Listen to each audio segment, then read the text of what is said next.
बिस्मिल्लाहिर्रहमानिर्रहीम। अस्सलाम वालेकुम नाज़रीन, मैं हूँ साकिब बशीर। इस वक्त इस्लामाबाद हाई कोर्ट में मौजूद हूँ। आज हम बड़े अहम मौजू पे बात करेंगे। एक्सक्लूसिव और ब्रेकिंग न्यूज़ आपके लिए हम ला रहे हैं। ये दो खतूत हैं जस्टिस मोहसिन अख्तर कियानी के और जस्टिस बाबर सत्तार के, जो उन्होंने अपने चीफ जस्टिस को लिखे थे, जिसके बाद आज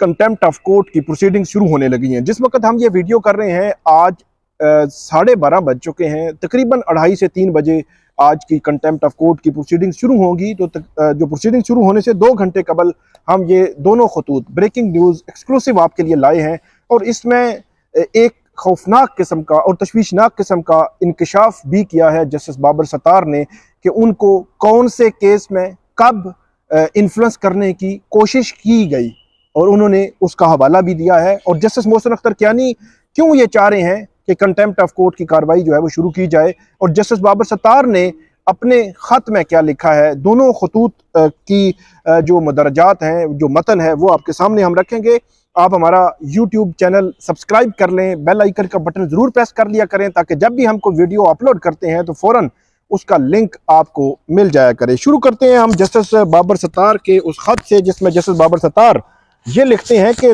23 अप्रैल को जो कमेटी थी, फुल कोर्ट मीटिंग थी, ये 25 मार्च के ख़त के बाद जब सुप्रीम कोर्ट ऑफ पाकिस्तान में आज खुद नोटिस केस की समाअत शुरू हो गई, तो सुप्रीम कोर्ट ने फिर तमाम हाई कोर्ट्स को ये कहा था कि आप अपनी अपनी तजावीज़ दें। तो तमाम हाई कोर्ट्स ने अपनी अपनी तजावीज़ दी। तो इस्लामाबाद हाई कोर्ट में 23 अप्रैल को फुल कोर्ट मीटिंग हुई थी। बड़े अरसे बाद फुल कोर्ट मीटिंग हुई थी।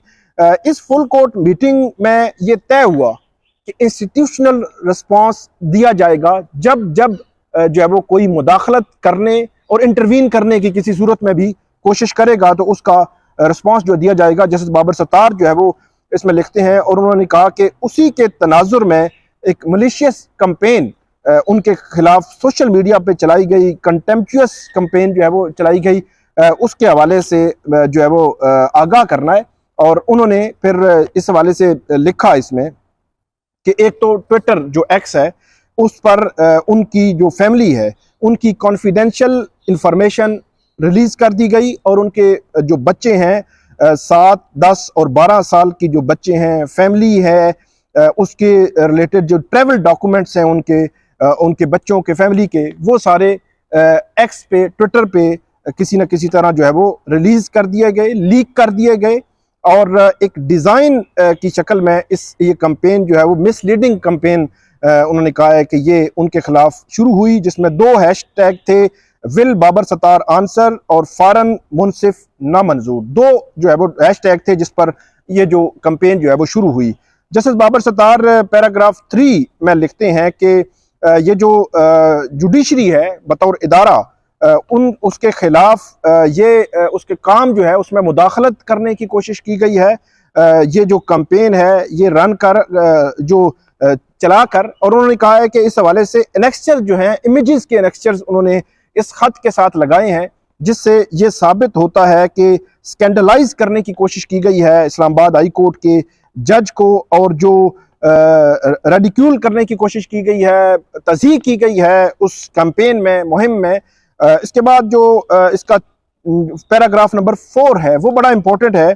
जो जज हैं जस्टिस बाबर सत्तार, वो ये लिखते हैं कि जो इंटरफेरेंस थी जुडिशल इंडिपेंडेंस के हवाले से, उन्होंने जो खत लिखा, जो इंटरफेरेंस की निशानदेही की गई थी 25 मार्च के खत में, जिसमें वो भी सिग्नेटरी हैं, तो उन्होंने कहा कि ये जो कैंपेन है इसका तनाजुर उससे भी जुड़ा हुआ है, क्योंकि वो कहते हैं कि जब हमने ये खत लिखा तो उस खत के वक़्त ये उनके ज़हन में था, वो अच्छी तरीके से ये जानते थे कि उनके खिलाफ इस चीज़ को कहीं ना कहीं जो है वो इसके असरात भी हो सकते हैं, पॉलिटिकली असरात भी होंगे या हो सकते हैं। तो ये जो कैंपेन है ये मैयर्स, उस किस्म के मैयर्स में से एक है जो कैंपेन जस्टिस बाबर सत्तार के खिलाफ जब चलाई गई। इसके अलावा पैराग्राफ 5 में वो लिखते हैं कि जो उनके travel documents, passport, family passports जो जज साहब हैं उनके रिलीज किए गए, उन्होंने कहा कि इलीगल सर्वेलेंस का जो है वो ये नतीजा है, और जो डॉक्यूमेंट्स हैं ये इमिग्रेशन डिपार्टमेंट और बॉर्डर पोस्ट जो है ये उनके पास जो है वो मौजूद होते हैं। वो स्क्रूटनी जो है वो इस किस्म की डॉक्यूमेंट्स की कर सकते हैं, और स्टेट एजेंसीज जो है वो इस किस्म का जो डाटा है उस डाटे की प्रोटेक्शन की जो जिम्मेदार हैं वो स्टेट जो एजेंसीज हैं वो हैं। और ये कहा गया है कि इन जो डाटा है इसको पब्लिक कर दिया गया और लीक कर दिया गया। उसके बाद पैराग्राफ 6 में वो लिखते हैं कि मलेशियस कैंपेन जो है ये इंडिविजुअल और ग्रुप्स की शक्ल में जो है वो ये चलाई गई, जिसमें उनका कॉन्फिडेंशियल जो इंफॉर्मेशन थी जज की वो मैन्युफैक्चर की गई। उसमें जो कुछ तब्दीलियां करके एक जज के खिलाफ एक अग्रेसिव तरीके से माहौल बनाया गया। सोसाइटी को एक ऐसा पैगाम दिया गया जज के खिलाफ जो है वो उसको मैन्युफैक्चर करके कि वो जज को किसी न किसी तरह असरअंदाज जो है वो हो सकें। पैराग्राफ 7 में वो लिखते हैं कि ये एक फिनोमेना है, इस किस्म की जो प्रोपेगेंडा जो कैंपेन्स हैं और जो ट्विटर ट्रेंड्स हैं ख़ास तौर पर इस पे, वो कहते हैं कि 24 जनवरी 2020 को डॉन में एक जो इन्वेस्टिगेटिव रिपोर्ट पब्लिश हुई थी जिसमें ये कहा गया था कि ग्रैब योर कीबोर्ड्स, ये इस किस्म के जो हैशटैग के साथ उसके बाद कैंपेन लॉन्च होती थी। और उस कैंपेन के हवाले से वो ये लिखते हैं कि उस वक्त डॉन में ये इन्वेस्टिगेटिव रिपोर्ट पब्लिश हुई थी कि प्री क्रिएटेड जो कंटेंट है वो उसमें डाला जाता था। एक कोऑर्डिनेटेड जो है वो एक कोऑर्डिनेशन के साथ पूरी जो कैंपेन है वो अकाउंट्स सर्टेन अकाउंट्स जो हैं उस पे वो कैंपेन आगे जो है वो बढ़ती थी। और उसमें पूरी डिटेल जो वो कहते हैं कि इस जो इन्वेस्टिगेटिव स्टोरी है इसमें जो है वो दी गई और जानबूझ के इस किस्म की कैंपेन लॉन्च की जाती थी। उसके बाद पैराग्राफ 8 के बाद तकरीबन 3-4 पैराग्राफ में अब जस्टिस बाबर सत्तार अपने हवाले से बता रहे हैं कि वो कभी भी किसी भी मुल्क के नेशनल नहीं रहे, और उन्होंने ये कहा है कि वो ऑक्सफोर्ड से पढ़े हैं। इसके अलावा वो थे वहाँ पे यूएस में काम कर रहे थे और वॉल स्ट्रीट लॉ फर्म में न्यूयॉर्क में वो जो है वो काम कर रहे थे। हार्वर्ड लॉ स्कूल से वो ग्रेजुएट हैं और ये कहते हैं कि जब यूएस में वो थे तो उनको परमानेंट रेजिडेंस कार्ड, जिसको ग्रीन कार्ड कहा जाता है, जो रेजिडेंस की कैटेगरी में आता है, एक्स्ट्रा ऑर्डिनरी एबिलिटीज़ के जो लोग होते हैं उनको ये दिया जाता है। तो उन्होंने कहा कि ये उनको जो है वो दिया गया था और उन्होंने कहा कि मैंने 2005 में वो जॉब छोड़ दी और पाकिस्तान आ गया और तब से अब तक जो है वो मैं पाकिस्तान में रह रहा हूँ और यहीं पे काम जो है वो कर रहा हूँ। और उसके बाद उन्होंने कहा कि मेरी बीवी, मेरे बच्चे जो है वो पाकिस्तानी के साथ साथ यूएस सिटीज़न भी हैं। और उन्होंने कहा कि वो 2021 तक जो है वो वहाँ रह रहे थे। फिर जब मैं जज बन गया तो उसके बाद वो वहाँ पे यहाँ से आगे वापस जो है वो पाकिस्तान में शिफ्ट हो गए। और जो उन्होंने कहा कि ग्रीन कार्ड के हवाले से उन्होंने उस वक्त के जो चीफ जस्टिस हैं इस्लामाबाद हाई कोर्ट के चीफ जस्टिस अतर मिनल्ला, उनको इस हवाले से आगाह भी किया था। और इसमें जो मलेशियस कैंपेन है वो ये कहते हैं कि उसमें उनके जो बिजनेस एक्टिविटीज़ हैं ख़ास तौर पर उनको उनके हवाले से कुछ चीज़ें ऐसी फैलाई गई हैं जिसमें एक तासुर दिया गया है कि शायद वो उनमें इन्वॉल्व हैं या जो 1992 से सिल्वर ऑक्स जो उनकी वालिदा का जो स्कूल है शायद वो उनके साथ कहीं ना कहीं जो है वो कन्फ्लिक्ट ऑफ इंटरेस्ट में केसेस जो है वो सुन रहे हैं। तो उन्होंने ये भी लिखा है कि उस हवाले से मेरी कोई ओनरशिप नहीं है बतौर जज जो है मेरा उसके हवाले से जब से मैं जज बना हूँ तो सिल्वर ऑक्स के हवाले से मेरा कोई ताल्लुक नहीं है। और साथ ही उन्होंने कहा कि जब मैं वकील था तो उस वक्त भी जो फ़ी थी वो फ़ी लेकर मैं काम कर रहा था सिल्वर ऑक्स के लिए, जो उनकी वालदा का स्कूल है 1992 का। दूसरे लफ्ज़ों आप ये कह सकते हैं कि 32 साल जो है वो पुराना स्कूल है। उसके बाद ये कहते हैं कि जब वो जज जो है वो बने उन्होंने अपने एसेट्स जो थे फॉरेन एसेट्स वो सारे डिस्क्लोज किए और उनकी बड़ी इन डेप्थ स्क्रूटनी हुई। जो कमीशन है उसने इन डेप्थ स्क्रूटनी की और उन्होंने कहा कि कोई रियल स्टेट का एसेट उन्होंने बतौर जज बनने के बाद जो है वो नहीं लिया और उनके टैक्स रिटर्न में जो उनके एसेट्स हैं पाकिस्तान में और अमेरिका में, वो सारे उसमें उन्होंने डिक्लेयर किए हुए हैं और उनको रिव्यू भी बड़े अच्छे तरीके से जो है वो किया गया था। और उन्होंने कहा कि सिल्वर ऑक्स जो स्कूल है, क्योंकि वो उससे मेरी फैमिली जो रिलेट करती है, तो कॉन्फ्लिक्ट ऑफ इंटरेस्ट है, और उन्होंने जो है वो कभी भी वो केस अपने स्कूल के हवाले से कभी भी केस जो है वो नहीं सुना, या उनके क्लोज फ्रेंड्स हैं या फैमिली मेंबर्स हैं उनके केस जो है वो नहीं सुना करते। उसके बाद पैराग्राफ 12 में वो कहते हैं कि पीटीए की जानिब से उन पर ये ऑब्जेक्शन लगाया गया था, जो ऑब्जेक्शन ऑडियो लीक्स केस में था। और ऑडियो लीक्स केस में पीटीए ने पहले ऑब्जेक्शन लगाया कि जो उनको उस ऑब्जेक्शन को अदालत ने रद्द कर दिया था, और दोबारा से फिर जो है वो पीटीए की जानिब से ऑब्जेक्शन लगाया गया, और उन्होंने कहा कि इस मामले में मेरा कोई कॉन्फ्लिक्ट ऑफ इंटरेस्ट नहीं है। बड़ी तफसील के साथ जो ऑडियो लीक्स केस का जो ऑर्डर था उसमें भी उन्होंने इसका जिक्र कर दिया है, और उसमें तफसील से बताया है कि जो ऑडियो लीक्स केस है, इस केस में किसी तरह का भी कोई लिंक साबित भी नहीं कर सका पीटीए, और है भी नहीं मेरा किसी सतह का भी। उसके बाद पैराग्राफ 13 बड़ा इंपॉर्टेंट है, बहुत ही इंपॉर्टेंट है, और ये कह रहा है कि इसमें जो ऑडियो लीक्स है उसमें उन्होंने नोटिस दिए इंटेलिजेंस एजेंसीज को, इन्वेस्टिगेशन एजेंसीज को, आईएसआई, आईबी, और जो रेलिवेंट मिनिस्ट्रीज हैं, फेडरल गवर्नमेंट है, और जो रेगुलेटरी बॉडीज हैं, पीटीए, पैमरा, उनको भी उन्होंने नोटिस किए। और उन्होंने कहा कि इसमें जो क्वेश्चन था कोर्ट के सामने के कानूनी तौर पर जो सर्विलेंस है शहरियों की जा सकती है या नहीं की जा सकती, तो इसमें बड़ा खौफनाक किस्म का इंकशाफ किया है जस्टिस बाबर सत्तार ने। उन्होंने कहा कि एक मौके पर उनको एक मैसेज डिलीवर हुआ top officials top officials in the जो security establishment asking me to back off. तो ये बड़ा खौफनाक है कि जज साहब कह रहे हैं कि उनको जो सिक्योरिटी एस्टेब्लिशमेंट है उनकी जानिब से एक मैसेज डिलीवर हुआ कि आप जो है वो इस मामले से पीछे हट जाएं, जो स्क्रूटनी आप कर रहे हैं, इतनी जो सर्विलेंस के हवाले से इतनी इन डेप्थ आप जो स्क्रूटनी कर रहे हैं, इससे पीछे हट जाएं। तो जज साहब ने कहा कि मैं इस मामले की या इसका असर जो है वो, इस किस्म के मैसेजेस का असर इस तरह नहीं लेता कि इंसाफ की फराहमी में कहीं कोई रुकावट बने। और जो करंट मतलब जो कैंपेन है, ये भी वो कह रहे हैं कि पीटीए ये जो इस हवाले से कहीं ना कहीं इस कोर्ट की प्रोसीडिंग्स को इन्फ्लुएंस करने की जो है वो कोशिश की जा रही है। इसके अलावा जस्टिस बाबर सत्तार जो है पैराग्राफ 14 में ये कहते हैं कि वो एक स्टूडेंट ऑफ लॉ और एक जुडिशियल ऑफिसर, मतलब बतौर जज, वो ये इस पर बिलीव करते हैं कि जो सिटीजन का जो फ्री स्पीच का जो राइट है, जो फंडामेंटल राइट है, वो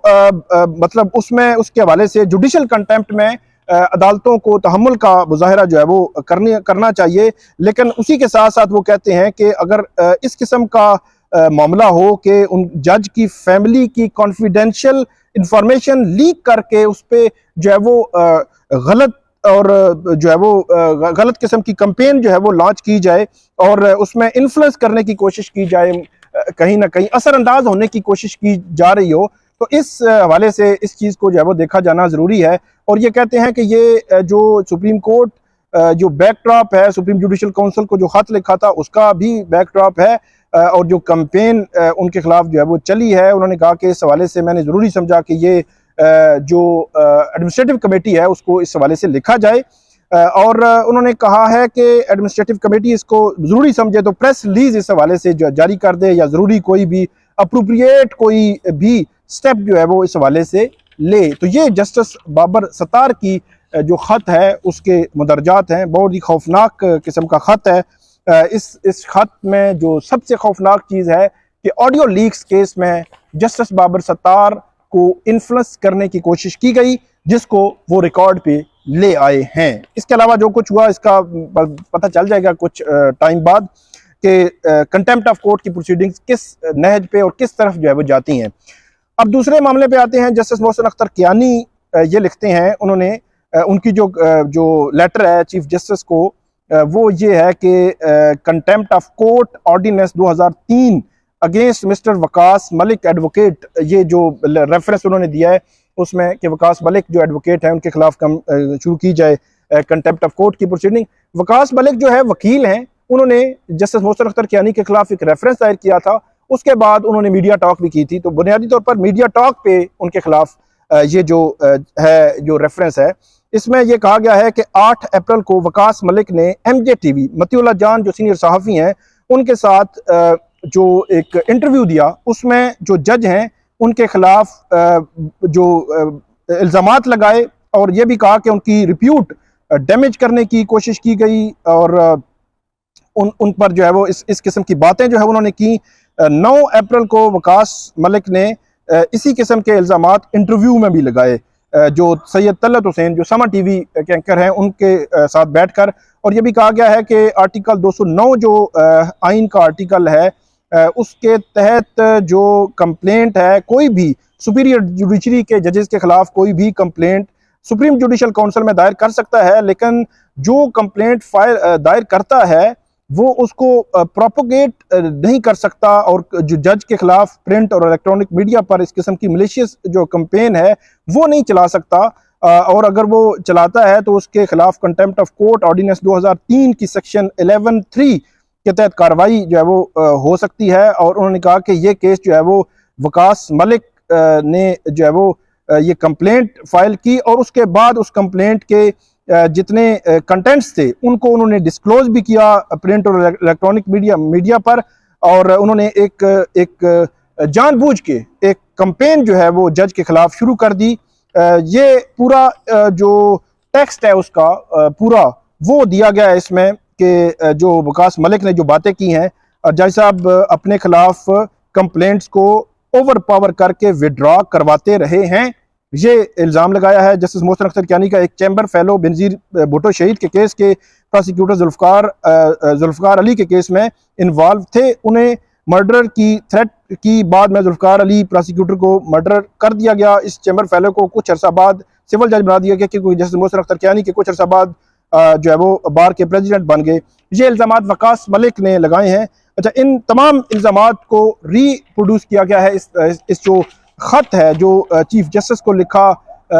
जो जस्टिस मोहसिन अख्तर कियानी ने। क्योंकि ये इल्ज़ामात हैं अभी, तो इन इल्ज़ामात की तफसीलात जो है वो मज़ीद आएंगी, कुछ टाइम के बाद सामने आएंगी। इसमें जो